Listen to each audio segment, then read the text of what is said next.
Hello and welcome to the history of Star Wars. Today's episode will be covering the Jawas. And here we go.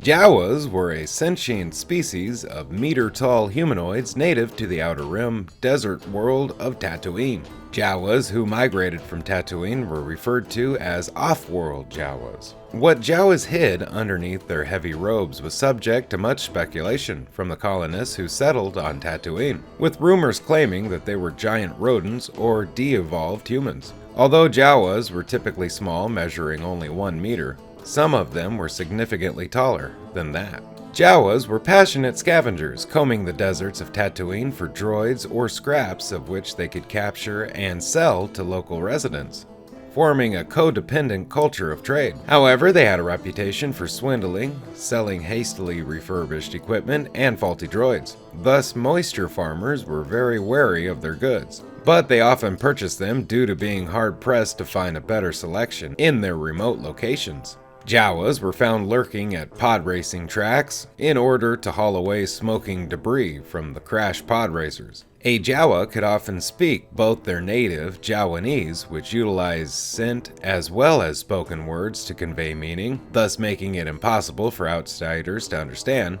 and the simpler Jawa trade talk, allowing them to communicate more easily with other species. Jawas traveled through the desert and transported their droids in their sandcrawler transports. Defunct mining companies on Tatooine had abandoned these vehicles in the desert once their projects failed, allowing the Jawas to use them as mobile bases.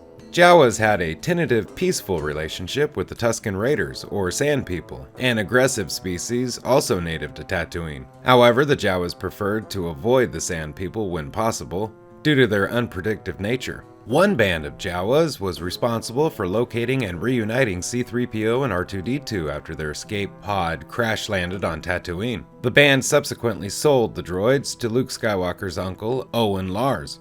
The entire clan was later interrogated and then slaughtered by stormtroopers, who had come looking for the droids. Kenobi later burned the bodies out of respect. Following the Battle of the Great Pit of Carkoon, a band of Jawas scavenged a suit of corroded Mandalorian armor from the desert. The gangster Adwin Charu traveled to the Jawas sandcrawler to recover it. However, he was accosted and beaten in combat by Cobb Vanth, a South-styled lawman.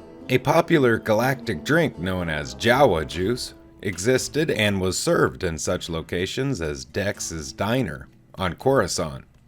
However, it was not made from or by Jawas.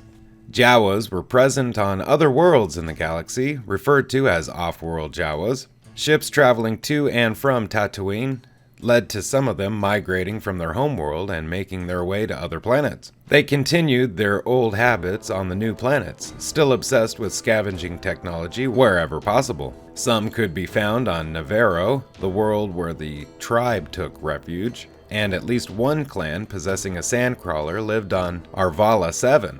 Hey, thank you for watching the history of Star Wars. Special thanks to Wikipedia and its contributors for all information you heard today. And very special thanks to my Patreons.